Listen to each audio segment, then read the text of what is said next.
కేసీఆర్ గారి విషయంలో కమిషన్ విషయంలో సుప్రీంకోర్టు ప్రధాన న్యాయమూర్తి ఒక ప్రత్యేకమైన కామెంట్లు చేశారు. ఏంటంటే న్యాయమూర్తి కొంచెం స్థిరంగా ఉండాలి, తీసుకోకూడదని చెప్పి దెబ్బ తొలి దెబ్బ అంటారా రేవంత్ పార్టీకి? ఖచ్చితంగా గట్టి దెబ్బ. ఎందుకంటే మొదటి నుంచి కేసీఆర్ గారు చెప్తుంది అదే కదా.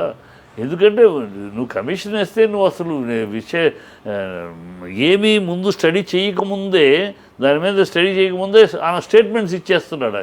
అంటే ఆయన పక్కన ఆయన ఎవరైతే నియమించారో ఆ పార్టీ వ్యక్తులు చెప్తున్న మాటలు ఆయన చెప్పేస్తున్నాడు. మీడియాలో వచ్చిన మాటలు ఆయన చెప్పేస్తున్నాడు. వాళ్ళు మాట్లాడుతున్న మాటలు ఈయన మాట్లాడేస్తున్నాడు. అది ఇంకా జస్టిస్ ఏముంది? ఇంకా అక్కడ జస్టిస్ కాదు, వాళ్ళకి అసిస్టెన్స్ అయిపోయింది. సో ఇదే ఆయన మొదటిది. అందుకని ఈయన దగ్గర వ్యక్తిగతంగా విరోధం పెట్టుకుని మాట్లాడుతున్నట్టుంది, వ్యక్తిగతంగా మాట్లాడుతున్నది కమిషనర్. కోర్టు బ్రహ్మాండంగా ఆయన ఇచ్చిన ఆధారాలు చూసి కోర్టు చెంపదెబ్బ కొట్టినట్టే. కానీ నన్నేం అనలేదు అని ఆయన స్టేట్మెంట్, అంటే నన్నేం అనలేదంటే బూట్కాలతో తనలేదు, ఒట్టి చెంపదెబ్బ వేశారు అన్నట్టుంది తప్పితే అది చెంపదెబ్బ కొట్టినట్టే. రేవంత్ గవర్నమెంట్కి చాలా దెబ్బ. అంటే వాళ్ళు ఎంత అనైతికంగా నడుస్తున్నారు, వాళ్ళు ఎంత అనైతికంగా. ఇక్కడ రేవంత్ రెడ్డి అనే వ్యక్తిని 6 నెలల్లో, అసలు ఆశ్చర్యకరమైన విషయం ఏంటంటే తెలంగాణలో ఒక 6 నెలలకే తెలంగాణ ప్రజలు విసిగిపోయారు. మా సీఎం రేవంత్ రెడ్డి అని చెప్పుకోవడానికి సిగ్గుపడిపోతున్నారు తెలంగాణ ప్రజలు. గతంలో మా సీఎం కేసీఆర్ అని చెప్తే ఘనంగా దేశమంతా కూడా పేరు ఘనంగా గౌరవంగా ఉండేది.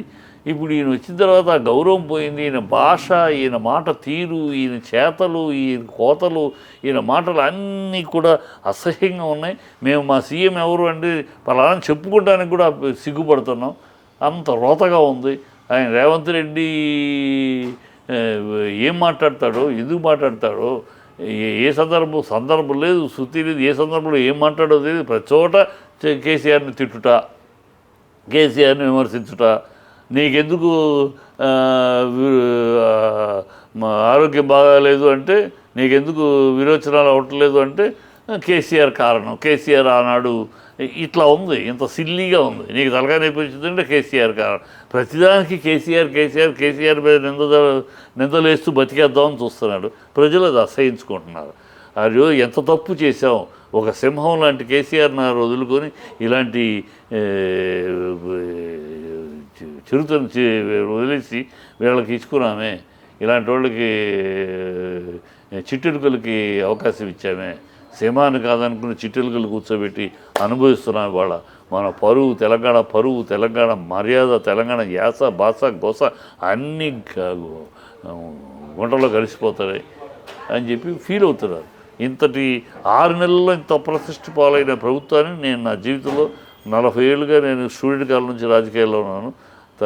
అక్కడ తమిళనాడులో కానీ ఇక్కడ కానీ ఇలాంటి సౌత్లో పర్టికులర్ ఇలాంటి ప్రభుత్వాన్ని చూడాలి. 6 నెలల్లో ఇంత అప్రతిష్ట పాలైన ప్రభుత్వాన్ని రేవంత్ రెడ్డి గారి పుణ్యమా తెలంగాణలో చూస్తున్నాం.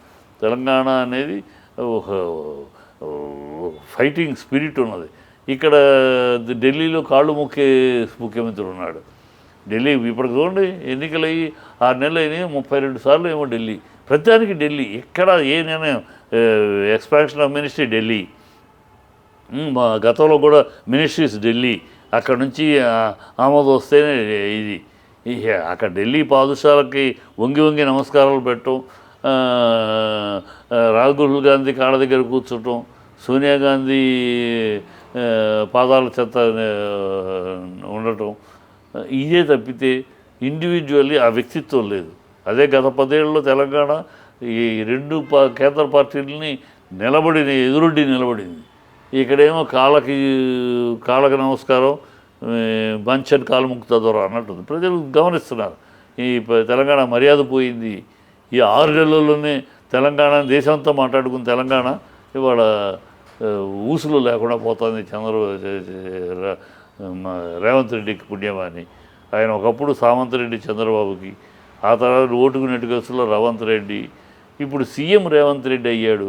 అయినా కూడా ఇంకా ఆయనకి ఆ సామంత్ రెడ్డి మాటలు, రేవంత్ రెడ్డి మాటలు తప్పితే ఆ చిన్న లో గ్రేడ్ మాటలు, లో స్థాయిలో మాట్లాడటం తప్పితే ఒక హుందాగా ఒక సీఎం, ఒక రాష్ట్రానికి ముఖ్యమంత్రి ఆ గౌరవ స్థాయిలో, ఆ ఘనమైన స్థాయిలో, ఆ హుందాగా మాట్లాడటం ఇప్పటికి అలవరుచుకోరా? ఈ అలవరుచుకుంటే అది పుట్టుకతోటి వచ్చింది, అలవరుచుకుంటాడు కూడా నమ్మలేం మనం. ఇక్కడ ఆయన చూసాక చరిత్ర అంతా అదే కదా, అలా మాట్లాడటమే ఆయన జీవితం.